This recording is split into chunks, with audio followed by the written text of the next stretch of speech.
Some of these things might be or could be interpreted as selective protectionism.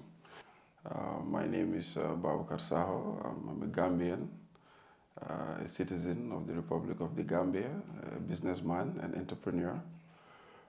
Can we cope with the demand for cement that we have locally, do you think? So, out of the almost $1 billion that comes to the Gambia as remittances, a huge chunk goes into construction, and a huge chunk of that goes into cement.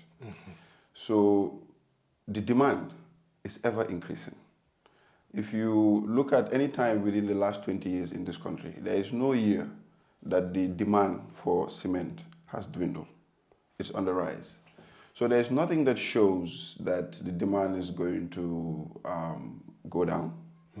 And there's also nothing that shows that we will not have another shortage, because there's nothing on the ground that shows that the circumstances that led to the shortage have been adequately addressed.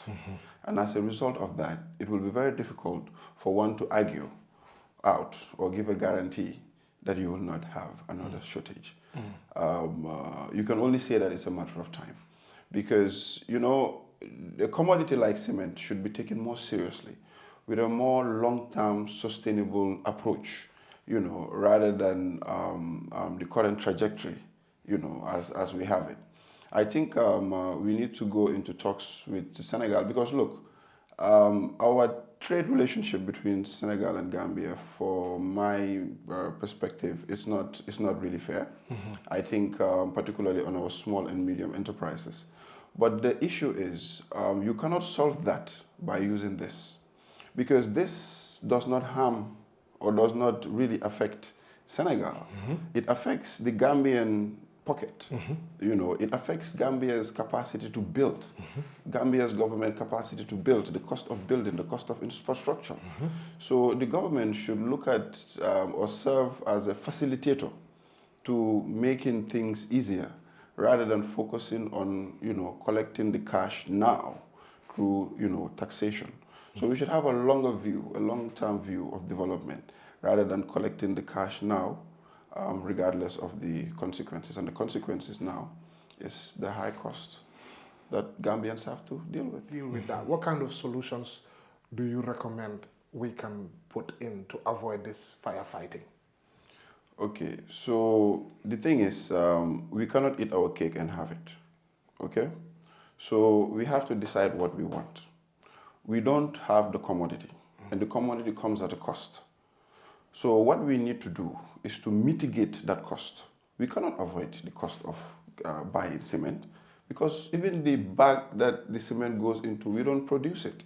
So we have to understand where we are, and then we come with innovative approaches, mechanisms, and partnerships cross-border to be able to make the product available in its right quantity and in abundance. You know, but sometimes some of these things might be or could be interpreted as selective protectionism, and that's where the problem is. So the thing is, I think there's still an opportunity for, through policy concessions, you know, policy, legislation, and regulation is in the hands of government to make life easier for the people. So let us use it and talk to, you know, the producers, the importers, you know, even the local players, to see how we can have a mechanism whereas we can still allow the importation while still ensure that, you know, the local players are also in business.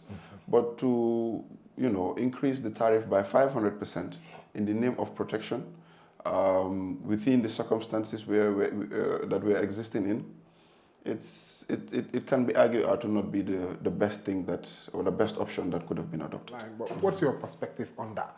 The fine line between the ECOWAS protocol and, you know, and this, like, is it that our government is just sort of ignoring the ECOWAS protocol to just get taxes, or how do you see it? So the ECOWAS protocol is a guideline.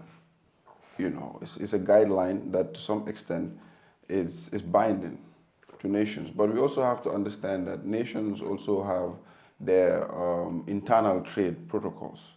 So in the case of Gambia, whilst the ECOWAS protocols, WTO protocols, the AFCFTA continue to be relevant, but we have to understand as Gambians that we have one one immediate neighbor. So you cannot transport anything from the Gambia without going through Senegal. So our ECOWAS protocol is Senegal. Our AFCFTA protocol is Senegal. Our WTO protocol to some extent is Senegal. Let us try and understand exactly how to relate with our neighbors to have a smooth and win-win trade relationship. And to do that, Flex, we have to act seriously, because when our neighbors look at us, they want to rely on us to look. We divide their country into two equal halves. They need us to some extent. They have the Senegambia Bridge. Right, the Senegambia Bridge, So all those things. So but we won't be in what time, let me let you continue. It will be a separate conversation. So they look at us and ask themselves, can we rely on Gambia to, be a partner that we can build value within Senegal? They look at us and then see how we're acting, and then they look at their other options.